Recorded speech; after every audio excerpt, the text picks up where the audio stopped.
Some breaking news out of the Balkans now. Montenegro's parliament has unanimously voted in favour of joining NATO. Montenegro's government officials say that joining NATO will bring stability and economic benefits after centuries of turmoil. The pro-NATO coalition holds a majority of seats in parliament, but the pro-Russian opposition boycotted the session. Montenegro says Russia was behind an election day coup in October, allegedly designed to throw the country off its path towards NATO. Well, journalist Zoran Kusevac is covering the story from Belgrade. Thanks for joining us. This is quite significant, isn't it? Talk us through why Montenegro is joining NATO and why this issue has really divided the country.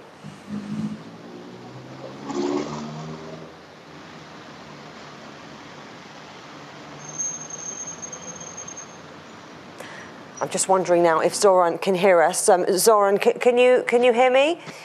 Yes, I can hear you now. Zoran Kusevac.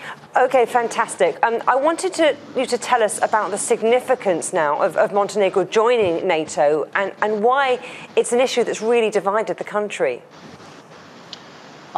Montenegro has been on the path of NATO accession since its independence in 2006.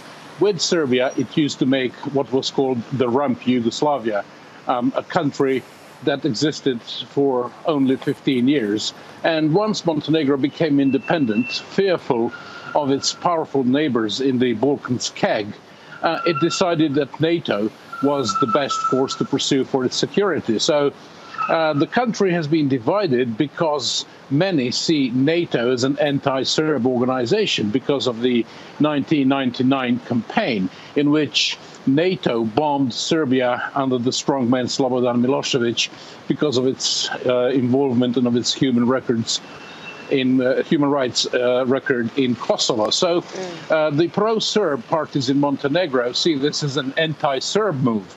The pro-independence party, the ethnic Montenegrins and the ethnic minorities, they believe that this will guarantee the security of Montenegro from any potential aggressive neighbors. But Montenegro is a tiny country, isn't it? Fewer than 700,000 people living there and an army of only a few thousand. What will NATO gain by Montenegro now being a member? It will not realistically gain very much, although Montenegro has one of the best protected anchorages in this part of the world.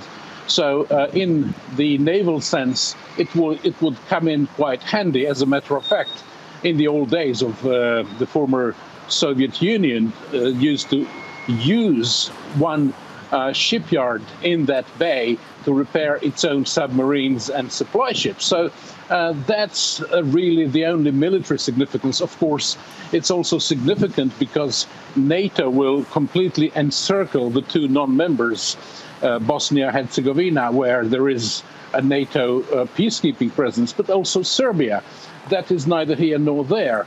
It's stated that it wants to join the European Union, but it is not yet on the way to join NATO. So NATO basically is encircling this rogue part of the world.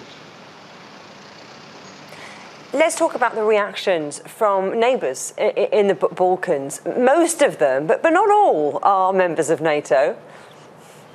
Exactly. Everyone except Serbia, of course, because it has a difficult history with NATO. But all the other countries in the Balkans wanted to join NATO at some stage, and it was rather a question of meeting NATO standards rather than political will to join.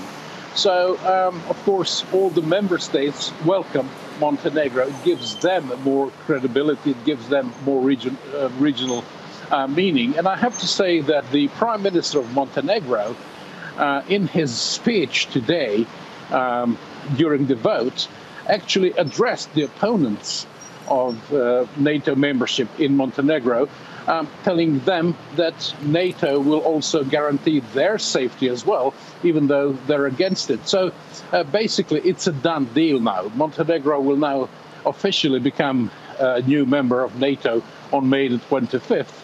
And basically, there is really no way that even the opposition, if they were to come to power, that they would muster enough votes to reverse this decision. So basically, this is a done deal.